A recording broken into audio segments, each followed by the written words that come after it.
పట్టభద్రుల ఎమ్మెల్సీగా మల్లన కాంగ్రెస్ అభ్యర్థిని వరించిన విజయం. నల్లగొండ, ఖమ్మం, వరంగల్ నియోజకవర్గ ఉప ఎన్నిక ఓట్ల లెక్కింపులో వీడిన ఉత్కంఠ. ద్వితీయ ప్రాధాన్య ఓట్ల లెక్కింపు తర్వాత కూడా మల్లనకే ఆధిక్యం.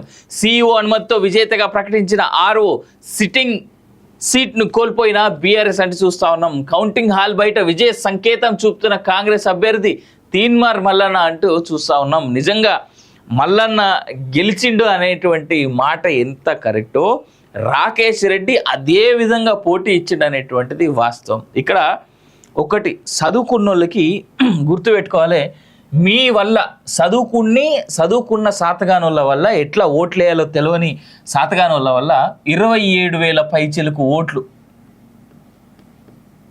27,000 పైచిలకు ఓట్లు వేస్ట్ అయినాయి. అంటే ఎట్లా ఓటేయాలో తెలియక లేదా ఓటేస్తే మా ఓటు ఎవడు కౌంట్ చేస్తేలే మేము ఎట్లా వేసినా సరే అది ఓటు అవుతుందిలే అనుకుని తెలివి లేని వాళ్ళు తెలివి ఎక్కువైన వాళ్ళు చేసిన దానివల్ల 27,000 ఓట్లు.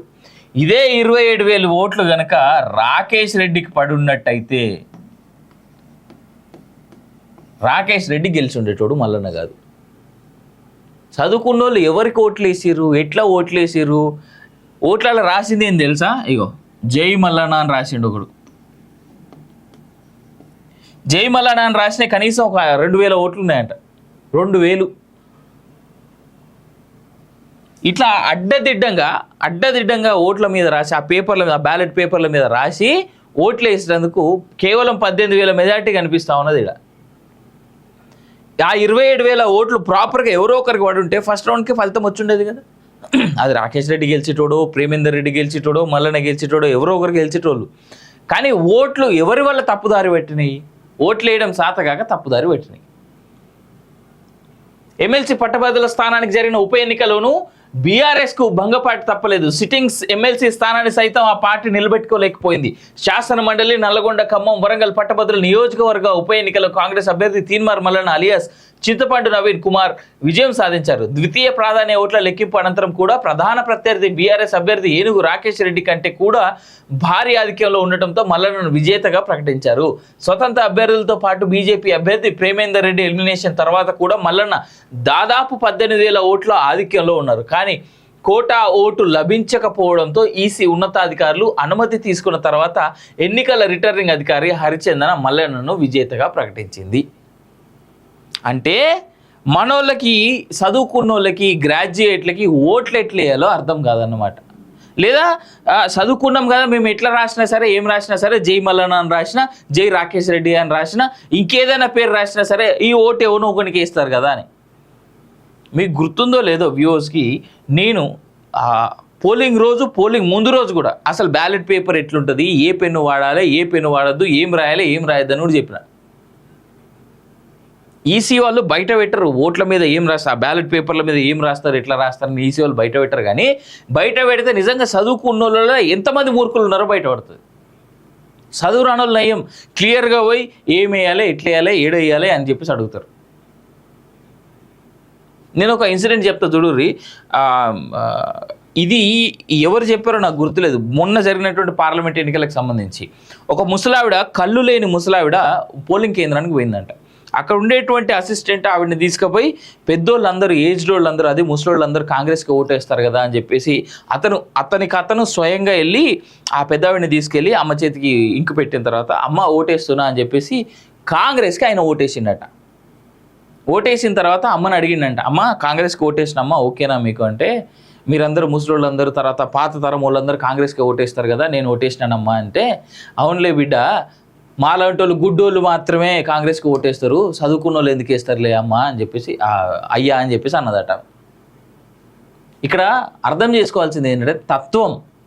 ముసలామెకి ఆమె క్లారిటీ ఉన్నది, ఆమె ఎవరికి ఓటేయాలి, ఎవరికి వేయద్దని.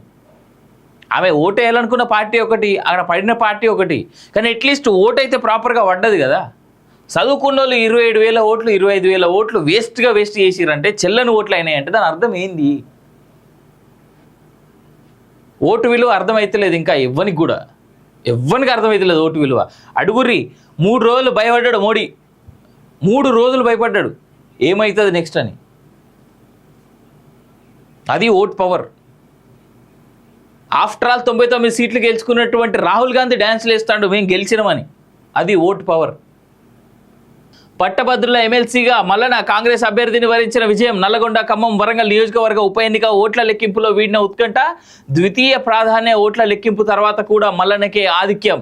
సీఈఓ అనుమతితో విజేతగా ప్రకటించిన ఆర్ఓ సిట్టింగ్ సీట్ను కోల్పోయిన బీఆర్ఎస్ అంటే చూస్తా ఉన్నాం. కౌంటింగ్ హాల్ బయట విజయ సంకేతం చూపుతున్న కాంగ్రెస్ అభ్యర్థి తీన్మార్ మల్లన్న అంటూ చూస్తా ఉన్నాం. నిజంగా మల్లన్న గెలిచిండు అనేటువంటి మాట ఎంత కరెక్టో రాకేష్ రెడ్డి అదే విధంగా పోటీ ఇచ్చిండు అనేటువంటిది వాస్తవం. ఇక్కడ ఒకటి చదువుకున్న వాళ్ళకి గుర్తుపెట్టుకోవాలి, మీ వల్ల చదువుకున్న సాతగానోళ్ళ వల్ల ఎట్లా ఓట్లేయాలో తెలియని సాతగానోళ్ళ వల్ల 27,000 పైచిలకు ఓట్లు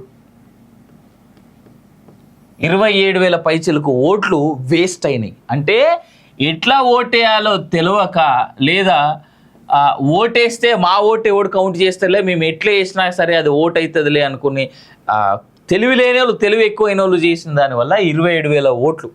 ఇదే 27,000 ఓట్లు కనుక రాకేష్ రెడ్డికి పడున్నట్టయితే రాకేష్ రెడ్డి గెలిచి ఉండేటోడు మల్లన్న కాదు. చదువుకున్న వాళ్ళు ఎవరికి ఓట్లు వేసిర్రు, ఎట్లా ఓట్లు వేసిర్రు, ఓట్లలో రాసింది ఏం తెలుసా? ఇగో జై మల్లన్న అని రాసిండు ఒకడు. జై మల్లన్న అని రాసిన కనీసం ఒక 2,000 ఓట్లు ఉన్నాయంట. 2,000 ఇట్లా అడ్డదిడ్డంగా ఓట్ల మీద రాసి ఆ పేపర్ల మీద బ్యాలెట్ పేపర్ల మీద రాసి ఓట్లు వేసినందుకు కేవలం 18,000 మెజార్టీ కనిపిస్తూ ఉన్నది. ఇక్కడ ఆ 27,000 ఓట్లు ప్రాపర్గా ఎవరో ఒకరికి పడి ఉంటే ఫస్ట్ రౌండ్కి ఫలితం వచ్చిండేది కదా. అది రాకేష్ రెడ్డి గెలిచేటోడో, ప్రేమేందర్ రెడ్డి గెలిచేటోడో, మల్లన్న గెలిచేటోడో, ఎవరో ఒకరు గెలిచేటోళ్ళు. కానీ ఓట్లు ఎవరి వల్ల తప్పుదారి పెట్టినాయి? ఓట్లు వేయడం సాతగాక తప్పుదారి పెట్టినాయి. ఎమ్మెల్సీ పట్టభద్రుల స్థానానికి జరిగిన ఉప ఎన్నికలోనూ బీఆర్ఎస్కు భంగపాటు తప్పలేదు. సిట్టింగ్స్ ఎమ్మెల్సీ స్థానాన్ని సైతం ఆ పార్టీ నిలబెట్టుకోలేకపోయింది. శాసన మండలి నల్లగొండ ఖమ్మం వరంగల్ పట్టభద్రుల నియోజకవర్గ ఉప ఎన్నికలో కాంగ్రెస్ అభ్యర్థి తీన్మార్ మల్లన్న అలియాస్ చింతపండు నవీన్ కుమార్ విజయం సాధించారు. ద్వితీయ ప్రాధాన్య ఓట్ల లెక్కింపు అనంతరం కూడా ప్రధాన ప్రత్యర్థి బీఆర్ఎస్ అభ్యర్థి ఏనుగు రాకేష్ రెడ్డి కంటే కూడా భారీ ఆధిక్యంలో ఉండటంతో మల్లన్నను విజేతగా ప్రకటించారు. స్వతంత్ర అభ్యర్థులతో పాటు బీజేపీ అభ్యర్థి ప్రేమేందర్ రెడ్డి ఎలిమినేషన్ తర్వాత కూడా మల్లన్న దాదాపు 18,000 ఓట్ల ఆధిక్యంలో ఉన్నారు. కానీ కోటా ఓటు లభించకపోవడంతో ఈసీ ఉన్నతాధికారులు అనుమతి తీసుకున్న తర్వాత ఎన్నికల రిటర్నింగ్ అధికారి హరిచందన మల్లన్నను విజేతగా ప్రకటించింది.